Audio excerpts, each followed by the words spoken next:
आज हमारी ड्यूटी का शेड्यूल है। सुबह सुबह उठे हैं, नमाज़ पढ़ी है, नाश्ता वगैरह किया है, नीचे आया हूँ। दोस्त वेट कर रहे थे। अभी हमारा गाड़ी वाला भाई आएगा तो हम ड्यूटी पर जाएंगे। उसका वेट कर रहे थे तो देखते ही देखते हमारा फिर जो है वो गाड़ी वाला भाई भी आ गया।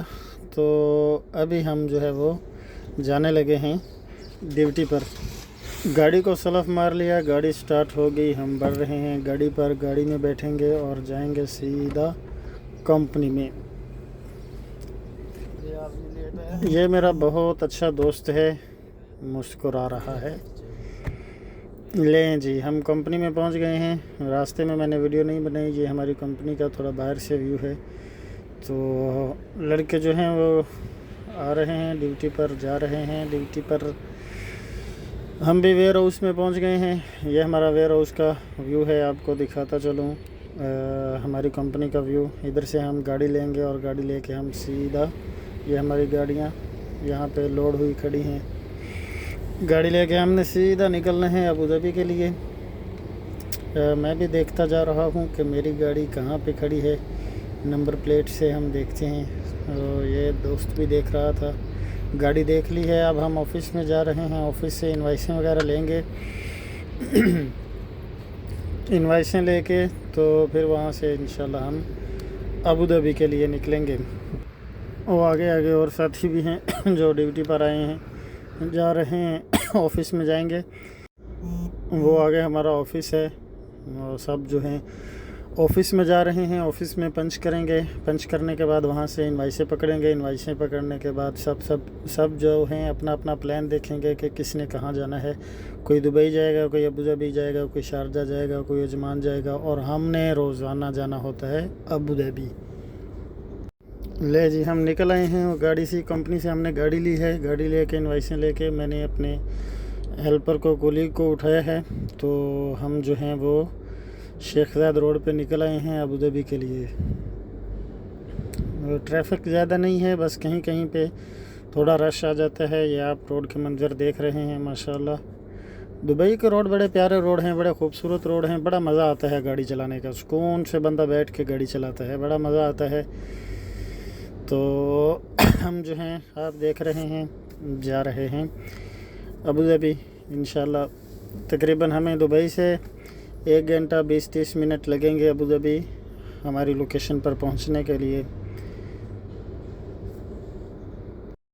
मैंने सोचा चलो जी गाड़ी में थोड़ी सी हम खुशबू कर लें, खुशबू वाला थोड़ा सा माहौल हो जाए खुशगवार। तो ये मैंने वो स्प्रे निकाला है और इसी के ब्लोर में और ऊपर नीचे पूरे खुशबू कर दी है। बड़ी प्यारी खुशबू है। आप भी यूज़ कीजिएगा। आपने अगर यूज़ करनी हुई तो कमेंट कीजिएगा, आपको नाम बता देंगे।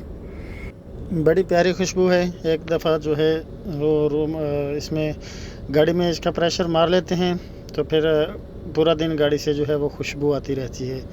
बड़ी प्यारी खुशबू है। आपने अगर लेनी हुई ऐसी खुशबू तो कमेंट कीजिएगा, आपको इसका नाम बता देंगे।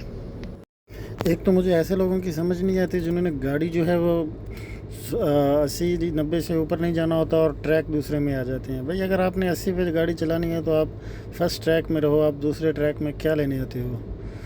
ये भाई अभी आगे मिल गए हैं। ऐसा अक्सर हो जाता है, 80-90 की स्पीड पे जा रहे हैं और माशाल्लाह से ट्रैक दूसरे में हैं। इसको मैं काफ़ी देर से डिम्पर दे रहा था, तो चलो शुक्र है इसने मेरी बात मान ली और ट्रैक चेंज कर लिया, मुझे रास्ता दे दिया। तो मैंने कहा भाई आप आओ आराम आराम से, मैं तो फिर जाऊंगा जल्दी।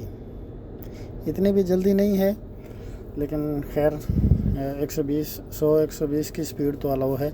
और जो स्पीड अलाउ है कम से कम वो तो हम फिर उस पर चलते हैं। ज़्यादा आहिस्ता चलना भी फिर पिछली ट्रैफिक के लिए परेशान करने वाली बात है। पिछली ट्रैफिक को 100-120 पे दुबई में तो लाजमी चलना पड़ता है। और यहाँ पे कुछ रोड तो ऐसे भी हैं कि अगर स्पीड लिमिट 100 है, आप 100 से नीचे जा रहे हैं तो आपको फिर भी फ़ाइन आएगा।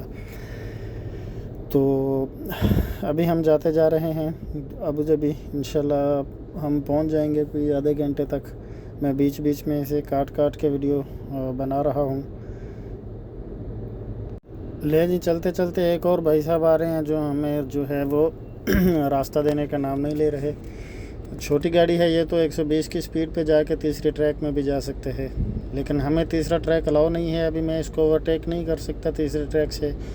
और भाई साहब जो हैं वो किसी भी सूरत से अपनी लाइन छोड़ने को तैयार नहीं है और स्पीड भी बढ़ाने के लिए तैयार नहीं है।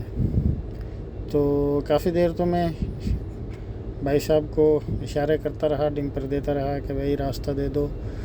भाई साहब शायद के मोबाइल में मसरूफ़ हैं या फिर अल्लाह जाने कहाँ हैं, रास्ता देने का नाम नहीं ले रहे। तो काफ़ी देर इसके पीछे चलने के बाद, इसे इशारा करने के बाद मैंने सोचा कि फिर अभी जो है हमें अपना ट्रैक चेंज करना पड़ेगा, नीचे से गुज़र के इसको क्रॉस करना पड़ेगा और फिर जो है हम आगे जाएंगे। खैर कुछ लोग ऐसे भी होते हैं जिनको गाड़ी चलानी नहीं आती है और ड्राइविंग के रूल नहीं पता हैं। अगर पीछे से कोई रास्ता मांग रहा है उसको रास्ता दे देना चाहिए।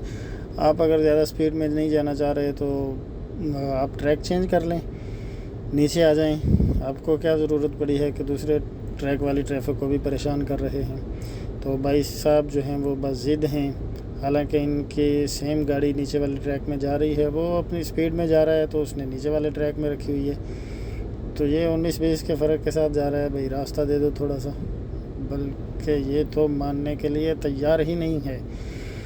तो मैंने फिर देखा नीचे से ट्रैक क्लियर है, हेल्पर से पूछा मैंने कि नीचे ट्रैक क्लियर है, उसने मुझे बताया कि नीचे ट्रैक क्लियर है। तो फिर मैंने जो है वो नीचे से गुज़र जाना गनीमत समझा।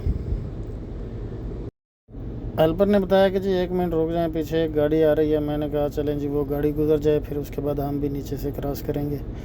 तो अभी इस गाड़ी आई है, फर्स्ट ट्रैक में जा रही है। अब इसके पीछे हम भी ट्रैक चेंज करेंगे।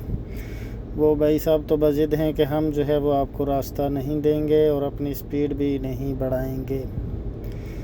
तो मैंने कहा जी ठीक है जी हम भी फिर नीचे से आपको ओवरटेक कर लेते हैं, क्योंकि अभी हमें तीसरा ट्रैक अलाउ नहीं है, वरना नीचे से जो है वो ओवरटेक करना हमारा बनता नहीं है।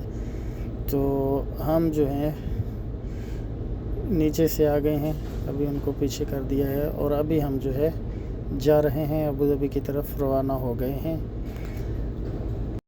रोड पर चलते हुए कभी कभी ख़ुद को बचाना भी पड़ता है, बल्कि अक्सर ही दूसरी गाड़ियों से ख़ुद को बचाना भी पड़ता है कि हर किस्म के ड्राइवर होते हैं। कुछ तो ऐसे भी ड्राइवर होते हैं। अभी पिछले दिनों हमारी एक गाड़ी अजमान गई थी, अलैन गई थी। तो अलैन पीछे से एक आ रहा था, वो ये क्या नाम है इसका, टेक्सला वाला, नए मॉडल की टेक्सला थी उसके पास। और हमारा आदमी जो है वो गाड़ी पे नॉर्मल 100-120 की स्पीड से आ रहा था और वो 140 या 160 की स्पीड पे होगा गालबन, और उसने पीछे से आके हिट किया। अभी हमारी बड़ी गाड़ी है, उसने बड़ी गाड़ी को पीछे से आके इतना ज़ोर से हिट किया, वो ख़ुद भी बहुत ज़ख्मी हो गया। मतलब उसकी हालत तशवीशनाक थी। और ये तो बच गए इनसे, गाड़ी जो है वो डोलने लग गई। वो तो शुक्र है अल्लाह का कि आगे से रोड खाली था। 1-2 ट्रैक ऐसे गाड़ी डोल कर घूमते हुए तकरीबन 1 किलोमीटर तक उससे संभली नहीं गाड़ी। 1 किलोमीटर आगे जाके वो रुका, वहाँ रुक के फिर वो पीछे की तरफ भागे। उसको ड्राइवर को देखा, वो बेचारा काफ़ी ज़ख्मी हो गया था। खैर हमारे ड्राइवर का कसूर नहीं था, गाड़ी उसने पीछे से मारी थी तो उसी का कसूर था। शोरते वगैरह आए, उसको फिर फर्स्ट ट्रीटमेंट दी और उसके बाद एम्बुलेंस में डाल के ले गए थे। तो रोड पे चलते हुए कभी कभी दूसरी गाड़ियों से ख़ुद को बचाना भी पड़ता है कि बहुत से ऐसे ड्राइवर होते हैं, कभी कभी जो है वो शराब पी के आ जाते हैं। ज़्यादा नहीं होता लेकिन बहुत कम ऐसा होता है, लेकिन हो जाता है कि वो स्मोकिंग की होती है उन्होंने, या फिर वो कोई नशावर चीज़ खाई होती है और वो ड्राइविंग कर रहे होते हैं। तो रोड पर सेफ्टी बहुत ज़्यादा ज़रूरी है, ख़ुद को बचाना भी पड़ता है। तो इसलिए जितने भी दुबई में ड्राइविंग करने वाले दोस्त हैं, मेरी उनसे गुजारिश है कि अपना ख्याल रखा करें और केयरफुल रहते हुए ड्राइविंग किया करें। जो रोड की स्पीड लिमिट है उसी के हिसाब से गाड़ी चलाया करें। चलें जी, अभी मैं मोबाइल रखता हूँ। इंशाल्लाह अबू धाबी पहुँच के दोबारा से व्लॉग शुरू करेंगे, कंटिन्यू करेंगे। दुआओं में याद रखिएगा। अस्सलाम वालेकुम, अल्लाह हाफिज़।